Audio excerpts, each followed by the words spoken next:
The sun rose over the savannah, casting a golden glow on the village nestled between the vast, rolling hills and the deep green of the forest. The land hummed with life, giraffes grazing in the distance, birds singing in the trees, and the rustle of the wind through the tall grasses. This was a kingdom that had thrived for generations, its heart beating in rhythm with the land. But now a new rhythm was taking root, one that threatened to drown out the ancient songs. The smoke from the village's fires curled upwards in the air, mingling with the thick clouds of change that loomed over the horizon.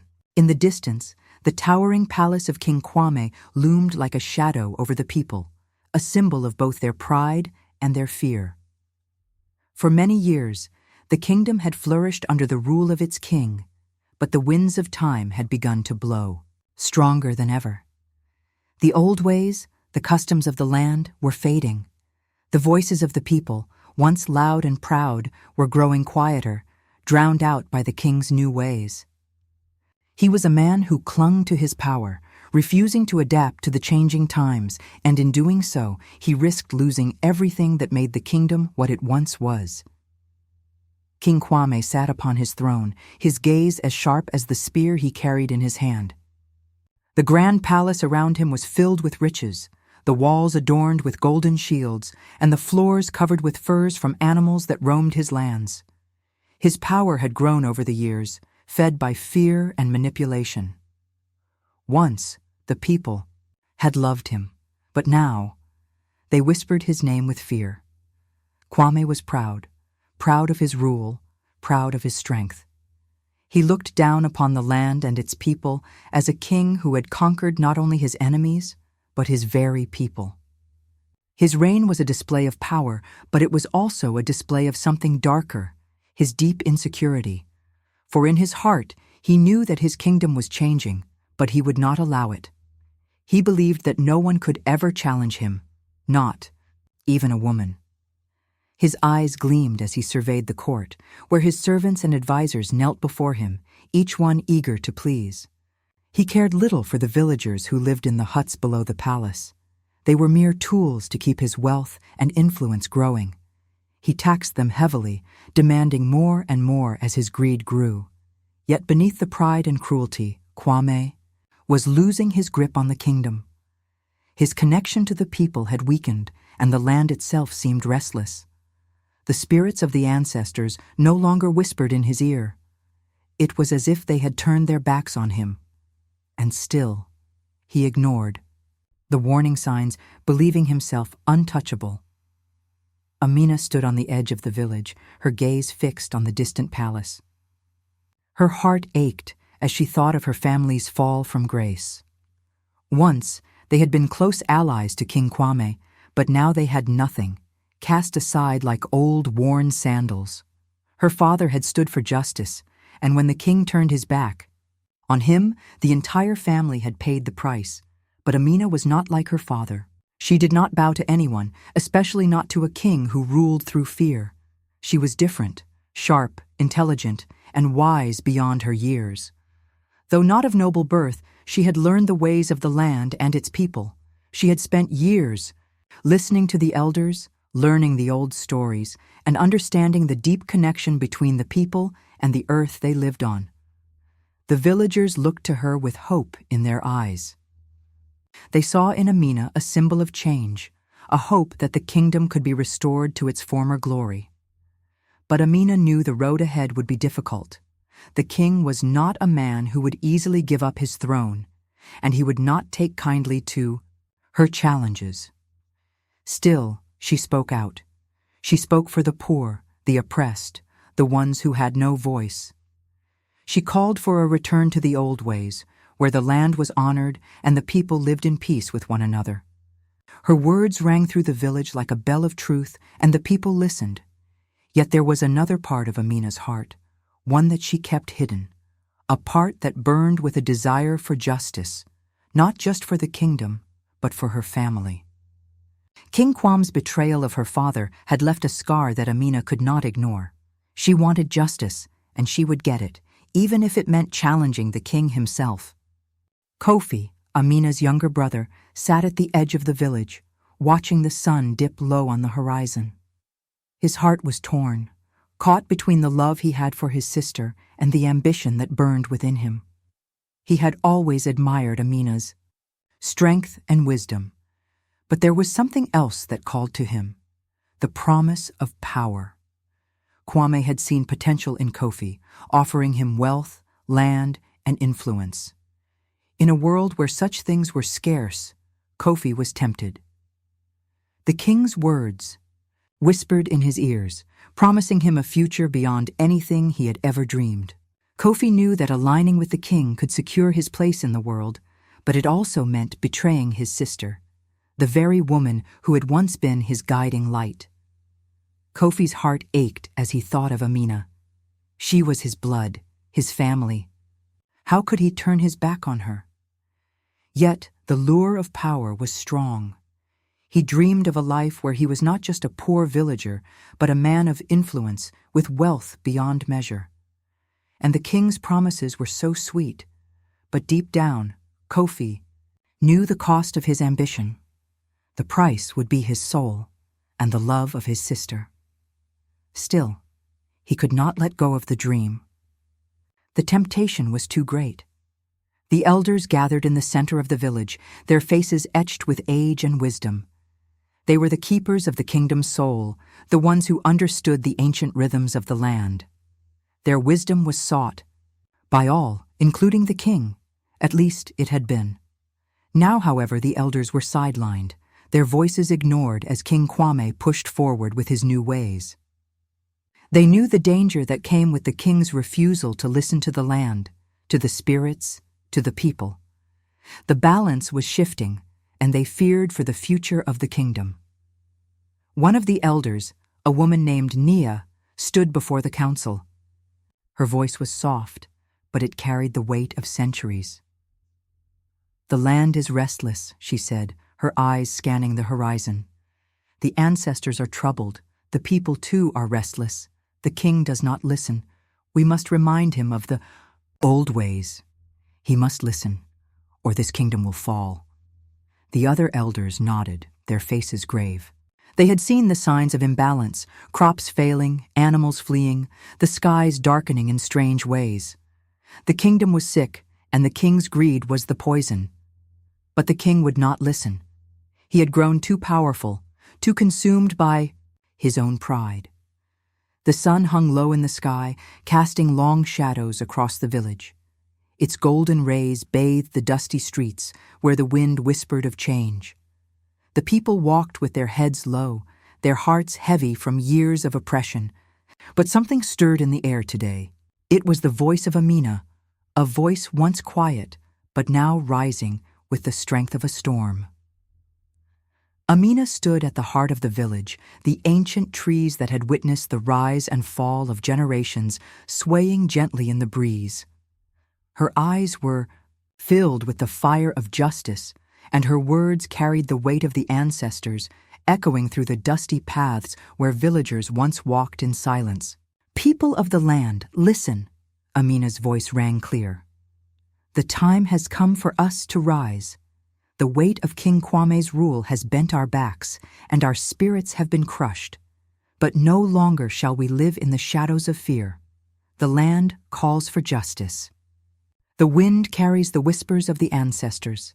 Let us stand strong, for in unity there is strength." The villagers stopped in their tracks, drawn to her presence. They had seen her grow from a quiet woman to a leader who spoke the truth, even when it shook the ground beneath them. They listened, for Amina had become their symbol of hope. No longer would they cower beneath the oppressive rule of the king. In Amina's words, they heard the cry of their ancestors, a call to restore balance to the land. "Yes, Amina, yes," an elder cried from the crowd, his weathered hands raised high. "It is time for the kingdom to return to its roots. The spirits are with you." Amina's heart swelled with pride, but she knew the path ahead was fraught with danger. Her words had ignited something that King Kwame would not tolerate. The winds were shifting, and she could feel the king's unease in the air. A storm was coming. King Kwame sat on his throne, his posture regal, his face cold. His eyes, sharp as a hunter's, surveyed the kingdom he once ruled with unquestionable authority. But today, there was a flicker of concern in his gaze. Amina's voice, which had once been nothing more than a whisper, was now a roar. The people, once loyal to him, were beginning to question his reign. "How dare she?" the king muttered under his breath, his fingers drumming on the armrest of his throne. "A woman, a mere woman, dares to defy me." His voice was thick with arrogance, but the unease in his heart began to grow. He had ruled this kingdom for decades, surrounded by riches, power, and fear. Yet, the tides were turning, and he could feel it in his bones. The palace doors opened, and a shadow crossed the threshold. Kofi, Amina's younger brother, stepped forward, his eyes cast low. "Your Majesty," Kofi said, his voice steady but betraying a hint of tension. "There are whispers in the village. Amina's influence grows stronger each day. The people are beginning to listen to her." King Kwame narrowed his eyes, a sneer curling on his lips. "Let them listen. Let them gather. They are nothing without my guidance." Kofi hesitated, but the king's gaze demanded his words. "The people are restless. Some are even speaking of rebellion." The king's hand slammed down on the armrest. "Rebellion? Who dares to challenge my reign?" Kofi's voice faltered for a moment. "I believe that perhaps there is a way to stop her, a way to silence her voice before she turns the people fully against you." The king's eyes gleamed with interest. "Speak, boy." "I can get close to her, my sister," Kofi said, his words slow, as if testing the ground. "If I betray her trust, feed you her plans, you could stop her. I could bring her back under your control." King Kwame studied Kofi for a moment. The young man's internal conflict was clear in the slight tremor of his hands, but greed had clouded Kofi's judgment. The king saw it. The promise of power, wealth, and influence had already begun to warp Kofi's heart. A slow smile crept across King Kwame's face. "You would do this for power, Kofi? For wealth? For your place beside me? Then go. Help me keep what is mine." Kofi bowed, but inside, his heart twisted. He knew what he was about to do was wrong, but the king's promises sang sweetly in his ears, drowning out the voice of his conscience. Amina stood by the fire, the warmth of the flames mingling with the chill in her heart. The villagers had gathered once more, their faces weary yet hopeful. They were ready to rise, to fight for the justice they so desperately craved. But Amina could feel something was off. Her ancestors whispered to her, their voices clear in her mind. There was a darkness approaching. She turned to face her brother, who stood behind her, his expression unreadable. Kofi had been distant lately, and Amina had sensed a change in him. Her instincts were sharp, and the spirits guided her every step. She knew what was coming. "Kofi," Amina called softly, her voice gentle but firm. "I feel a shadow growing in your heart. What is it that troubles you?" Kofi looked away, his eyes darting nervously. The guilt gnawed at him, but the lure of power was strong. He could taste it, feel it. But at that moment, he saw the pain in his sister's eyes. She had always been his protector, his guide.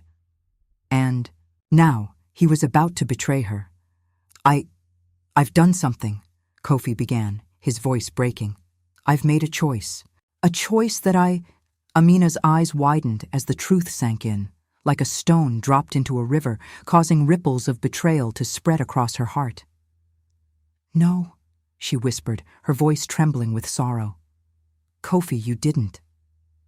"I'm sorry, Amina," Kofi said, his words a mixture of fear and guilt. I betrayed you. The king. He promised me power, wealth. He said I could be something greater than I am."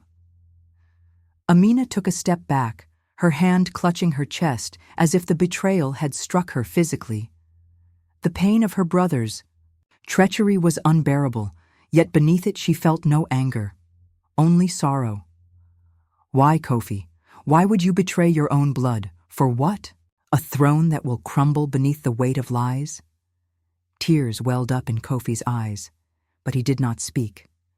The power he had sought now felt like a heavy chain around his neck, pulling him into the depths of his own soul. Amina's voice softened. The kingdom needs balance, not power. The people need justice, not oppression. I have fought for them, not for myself. Can you say the same, Kofi? Can you live with the price of your ambition? Kofi fell to his knees, the weight of his betrayal crushing him. I didn't know what else to do. The king's promises were too great, and Amina placed a hand on his shoulder, not in anger, but in understanding. I know, brother. I know. Meanwhile, King Kwame sat in his palace, surrounded by sycophants who told him what he wanted to hear.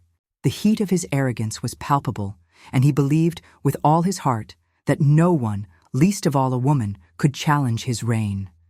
You see, he laughed, turning to his courtiers, the people are nothing. Amina's voice is weak.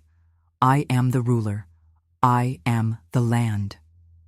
But his eyes flickered with doubt when he remembered the elders. They had warned him, had urged him to seek peace. But he, in his pride, had dismissed their counsel. Old men, he muttered, what do they know? The kingdom is mine. No one can take it from me. In the shadows of the village, the elders gathered by the sacred fire, their faces etched with worry. They had seen the signs, the unrest, the hunger in the eyes of the people. They knew the land was out of balance, and they knew that Amina was the one who could restore it. But would the king listen? The king will not listen. One elder said, his voice heavy with the weight of years. He is blinded by his own arrogance. He will bring ruin to this kingdom if he does not heed the wisdom of the ancestors. Another elder nodded. The spirits are restless. Amina's cause is not just rebellion. It is a call to restore what has been lost. Justice, balance, the way of the ancestors. The air around the palace seemed to hold its breath, thick with anticipation. The morning sun had barely begun to rise, but it felt as though the entire village could sense the change in the winds. Whispers rustled through the crowd that gathered. Outside the towering gates of the palace, people who had long suffered under King Kwame's rule now turned their eyes to the woman who had become their symbol of hope. Her name had spread like fire across the land. Amina, the voice of justice, the harbinger of change. Amina walked toward the palace, her steps calm but firm, like the slow beat of a drum echoing through the heart of the earth. She was not dressed in the finery of royalty, nor did she carry a weapon. Instead, her strength lay in something deeper, something more enduring, her wisdom. The wisdom of her ancestors flowed through her veins, giving her a quiet power that no throne could ever grant. The guards, stationed at the entrance, looked at each other nervously. They had never seen such defiance. A woman, walking alone, yet carrying herself with the weight of an entire kingdom behind her. The villagers, standing behind her like a wall of silent support, were no longer afraid. They too felt the power of her words, the justice she had promised them, and the weight of a truth they had long been denied. Inside the palace, King Kwame sat on his grand throne, surrounded by his loyal advisors who whispered in his ear, praising him for his might and wisdom. He wore his crown as though it were the very weight of the heavens on his head, his posture proud and unyielding. The air around him was thick with arrogance, as if no force in the world could touch him. But today, something was different. Today, there was a woman at the gates who dared to challenge him.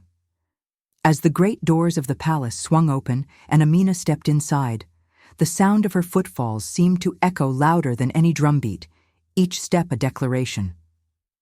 The courtyard fell silent, the the tension palpable. She walked toward the throne, unbowed, her eyes locked onto the king's, piercing through his veil of arrogance. King Kwame's lips curled into a sneer. "You are bold to come here, woman. What makes you think you have the right to speak in my palace? You who were born in the dust, who have no bloodline to claim." Amina stood tall, her gaze unwavering. "I am not here to kneel before you, king." "Kwame," she replied, her voice steady like the deep river that cuts through the land. "I am here to bring justice, not beg for mercy. Your time has passed." Kwame's eyes flashed with fury. How dare she speak to him in such a manner? He had ruled this kingdom with an iron fist for years, and no one, especially not a woman, would strip him of that power. "You speak of justice," he sneered, "but you have no power to deliver it. Your words are empty, just like the people who follow you." He raised his hand, and the guards around him stepped forward, their spears gleaming in the light. "Silence her!" he ordered. But Amina did not flinch. She stood, her body calm, her eyes full of an ancient fire. The guards hesitated, unsure. They had never seen a woman so fearless, so unwavering in the face of their might. For a long moment, the palace was silent, the air thick with tension. Amina's silence was like a storm that gathered before the rain, heavy with meaning. The people outside could feel it, as could the advisors in the room. The silence spoke louder than any words could. It was a challenge to the king, and a warning to all who believed in his power. And then Amina spoke. Her voice rang out, clear and strong, like a bell tolling across the land. Jinadu. The word echoed through the palace walls, reverberating in every corner. It was a word with power beyond what any weapon could offer. Jinadu, justice, the divine truth. A word that came not from her lips alone, but from the ancestors themselves.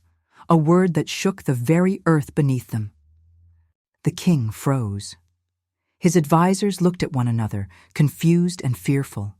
The people outside, sensing the shift in the air, began to murmur. "Jinadu," they whispered. "Justice." The word hung in the air like the weight of the sky, and for the first time, King Kwame felt a tremor of fear. It was as though the ground beneath his feet had shifted. The very walls of his palace seemed to grow silent, as if the ancestors themselves had stopped breathing in expectation. Kwame's sneer faltered. "What is this nonsense?" he scoffed, but his voice lacked the usual conviction. "You think one word can bring me down? You think you can undo what I have built? You, a mere woman, dare to challenge me?" But Amina was not intimidated. She did not raise her voice in anger, nor did she seek to shout over him. She stood in her truth, her words clear, like the voice of the river that cannot be stopped. "It is not I who challenge you," Amina said, her voice now calm but filled with the weight of 1,000 ancestors. "It is the people who rise. It is the land that calls for balance. It is justice that calls to us all. The time of tyranny is over, Kwame. Your reign has ended." For the first time, the king's arrogance faltered. His hands clenched on the armrests of his throne. His mind raced, his heart pounding in his chest.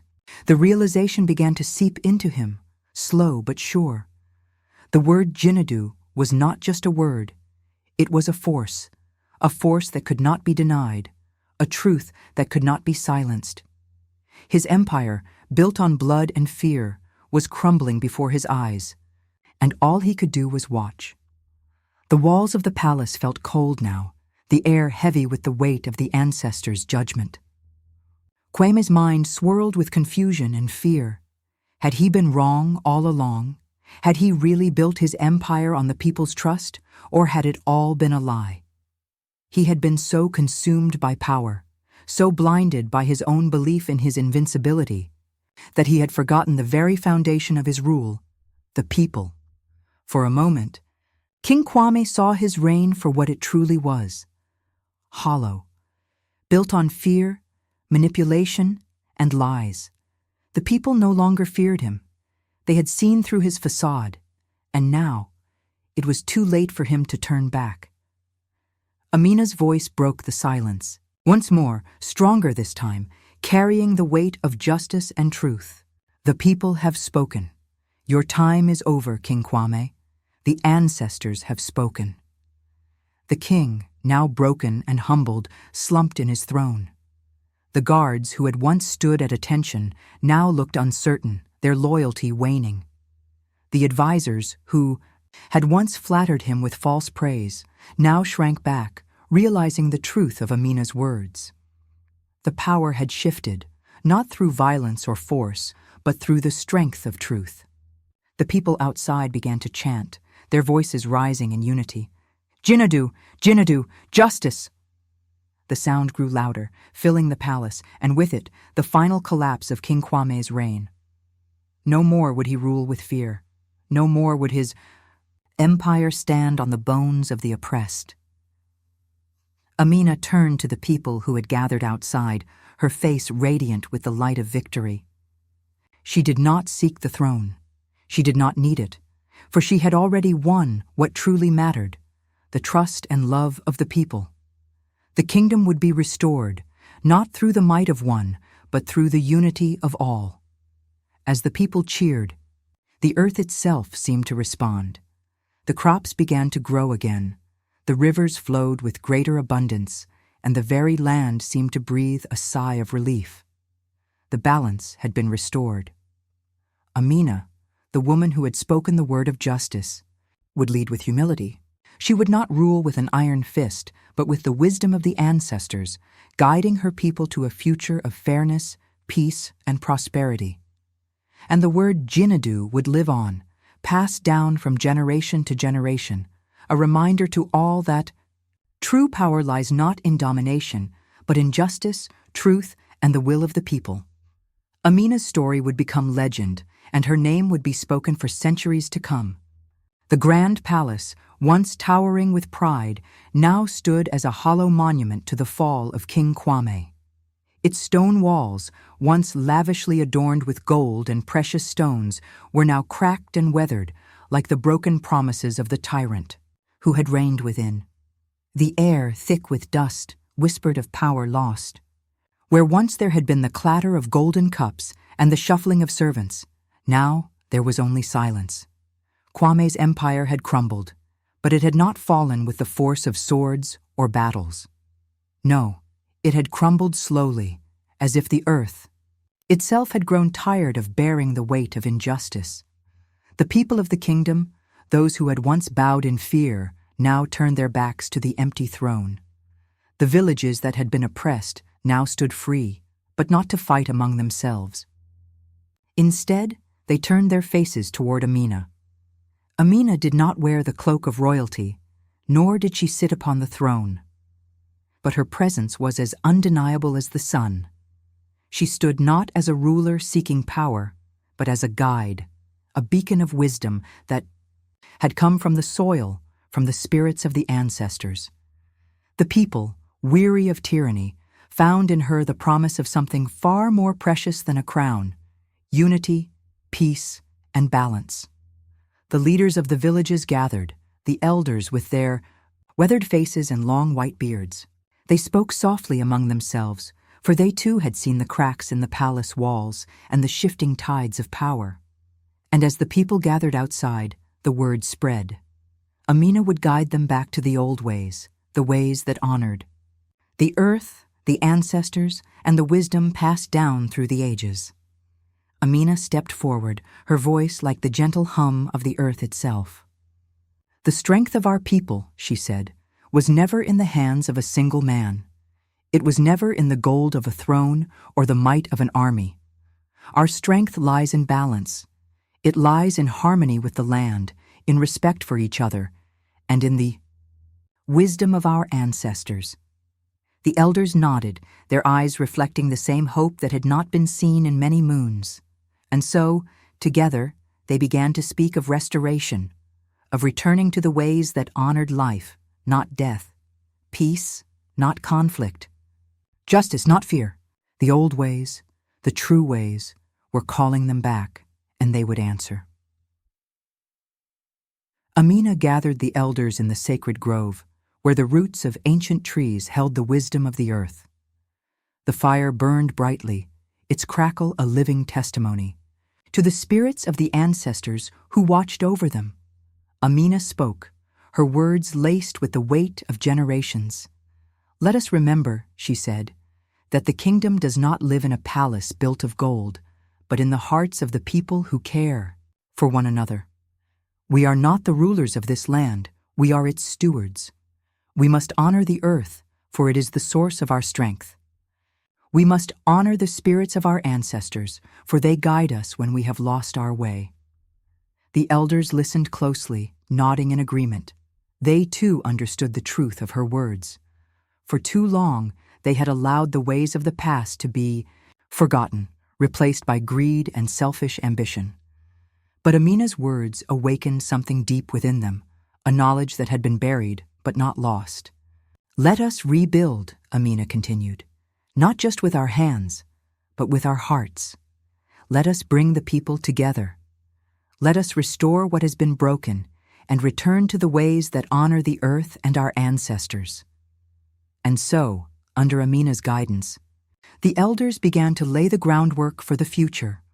They called upon the spirits to bless their efforts, to guide them as they healed the land. They called for ceremonies to honor the earth and for rituals that would cleanse the kingdom of the stain left by Kwame's rule. As the kingdom began its slow journey of restoration, the people worked together. Fields that had once been barren began to grow again. The rivers, which had dried in the wake of the king's greed, began to flow with fresh water once more. And the air, thick with the stench of corruption, began to clear. Yet it was not only the land that needed healing. Kofi, who had once been the king's most loyal servant, now walked the earth in sorrow. His heart, heavy with regret, could not escape the weight of his betrayal. He had once stood beside Kwame, blind to the suffering around him, believing that power could be seized and held. But now, with the empire in ruins, he saw the truth of his actions. The power he had sought had only led to emptiness. The people he had once ignored now saw him for what he was, a man who had sold his soul for the illusion of power. Kofi's path to redemption was not a simple one. He knew that words alone could not undo the harm he had caused. He could not turn back time, but he could seek forgiveness and work to rebuild what had been broken. And so, with a heart full of humility, he sought Amina. He found her in the grove where she had always spoken of the wisdom of the earth. She was sitting beneath a tree, her eyes closed as if listening to the whispers of the wind. "Amina," Kofi said, his voice soft with remorse, "I have come to seek your forgiveness. I have seen the error of my ways. The power I sought was never mine to take, and I have caused more harm than I ever imagined." Amina opened her eyes slowly and looked at him, her gaze filled with compassion. She had known this moment would come, for even the most hardened heart can soften with time. "Kofi," she said, "forgiveness is not given lightly, but it is not withheld from the one who seeks it with a sincere heart." Kofi knelt before her, his head bowed in shame. "I will do whatever it takes to make things right," he said. "I will work to restore this kingdom, to honor the land and the people. I will walk the path of humility, not power." Amina smiled gently. "The path of humility is the hardest to walk, Kofi, but it is also the most rewarding. Your actions will speak louder than your words.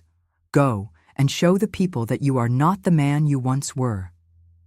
And so, Kofi began his journey of redemption, not as a man who sought glory, but as a man who sought to make amends. He worked alongside Amina, traveling the kingdom and helping to rebuild what had been destroyed. Together, they traveled from village to village, speaking to the people, reminding them of the old ways, of the wisdom passed down through generations. And with each step, the land grew stronger and the people grew united. In the villages, the Yai elders once again became the guardians of the traditions. They told the old stories, sang the songs of their ancestors, and taught the young the dances that honored the earth. The children listened with wide eyes, their hearts open to the teachings of the past. The wisdom of the elders filled the air, like a sweet melody, reminding everyone that they were not alone. They were part of something much greater than themselves. As the kingdom slowly healed, Amina's leadership became a living example of what true power looked like. She did not seek to rule through fear, but through understanding and compassion. She taught the people that leadership was not about wearing a crown or sitting on a throne, but about serving the people, about listening to their needs, and about leading with the heart. Kofi, now a man of humility, stood beside her, not as a ruler, but as her ally. Together, they led the kingdom back to peace, showing the people that even the deepest betrayal could be forgiven if the heart was true. They became symbols of redemption, of the power of forgiveness and the strength of unity, and so the kingdom thrived once more, not because of the strength of one man or woman, but because the people had learned that true power came from unity, from respect, and from living in harmony with the earth and with each other. The wisdom of the ancestors had returned, and with it, the balance was restored. The people had learned that power, when used rightly, was not about control, but about giving of oneself for the good of all. They had learned that true strength lay not in domination, but in respect, in forgiveness, and in love. And this, they knew, was the greatest lesson they could pass down to future generations. As the years passed, the story of Amina and Kofi became legend.